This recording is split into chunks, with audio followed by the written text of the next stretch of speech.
हर एक खाद की दुकान पर खाद उपलब्ध है, मुख्यमंत्री खुद इस पर नजर रखे हुए हैं। मैं तो उस पर बात करूंगा ना, उनको राहत पहुंचाने के लिए मैं अपनी आवाज उठाऊंगा ना। देश के प्रधानमंत्री को अपनी आवाज उठाइए, अपनी टीम ले जाकर वहां पर मदद करिए, वो बहुत अच्छी बात है वो, लेकिन अलग विषय है ना।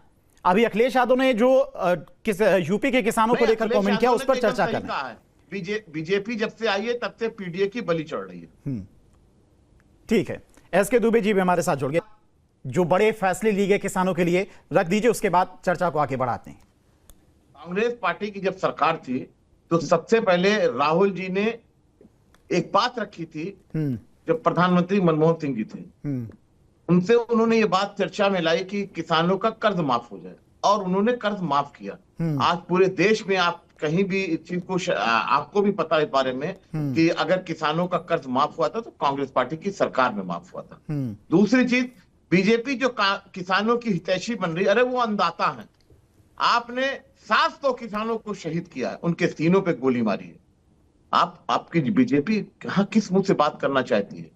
जिन किसानों को लाठियां बरसाई गई, जिन किसानों को कांटे लगाए गए सड़कों पर कि वो आ न सके, अरे वो अन्नदाता थे, वो हमको अनाज दे रहे थे। पूरे हिंदुस्तान को वही अनाज देते, वही अन्न देते हैं जिससे पूरे हिंदुस्तान के लोगों का पेट भरता है। और आप उनको क्या दे रहे थे? कांटे दे रहे थे, आप उनको गोलियां दे रहे थे, आप उनको लाठियां दे रहे थे। बीजेपी कहां किस मुंह से बात करेगी बताइए आप? कांग्रेस तो किसानों के साथ हमेशा खड़ी रही है, मजलूमों के साथ हमेशा खड़ी रही है। अच्छा, किसानों के लिए आपने इकबाल जी, किसानों के लिए आपने इतनी बड़ी योजनाएं चलाई, ठीक है, कर्ज माफ किया, बहुत अच्छी बात थी, उस टाइम किसानों को बड़ी राहत दी थी, लेकिन उसके बाद भी सत्ता में वापसी नहीं हुई, क्यों? और सिर्फ 1-2 राज्य के ही किसानों को उस समय क्यों परेशानी हो रही थी? नॉर्थ में चले जाइए, साउथ में चले जाइए, वहां के किसान तो कहीं हमें प्रदर्शन करते नहीं दिखाई दिए थे। सत्ता से बाहर हो गए क्योंकि इन्होंने गुजरात का मॉडल एडॉप्ट कर लिया पूरे हिंदुस्तान पे। वो चोरी वाला जो आज राहुल जी ने खुलासा किया कि वोट चोरी का कैसे मामला होता है, 5 तरीका बताया उन्होंने कि वोट कैसे चोरी होता है।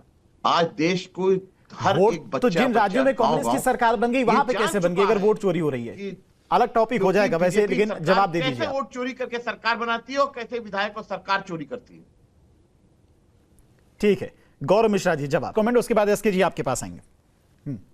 देखिए, राहुल जी ने कहा था ना कि जीएसटी को स्लैब में लाना पड़ेगा, और इनकी जब चूल हिली, इनकी सरकार की चूल हिल गई तो इनको अब महसूस होने लगा कि राहुल गांधी की बात माननी पड़ेगी, और राहुल गांधी की बात मान के जीएसटी को स्लैब में लाए।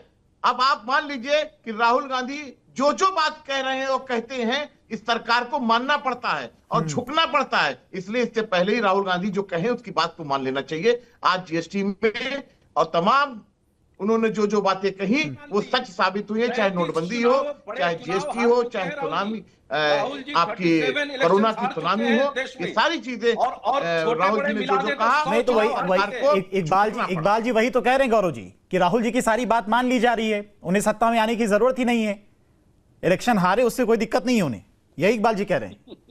तो इसका मतलब क्या है कि ये सिर्फ जनता को लूटने के लिए आए हैं, जनता को बर्बाद करने के लिए आए हैं। राहुल जी जनता की बात करते हैं, पीडीए की बात करते हैं, वही तो राहुल जी चाहते हैं कि सिर्फ जनता की बात होनी चाहिए। ये मन की बात करते हैं, राहुल जी जनता की बात करते हैं, दोनों में फर्क है।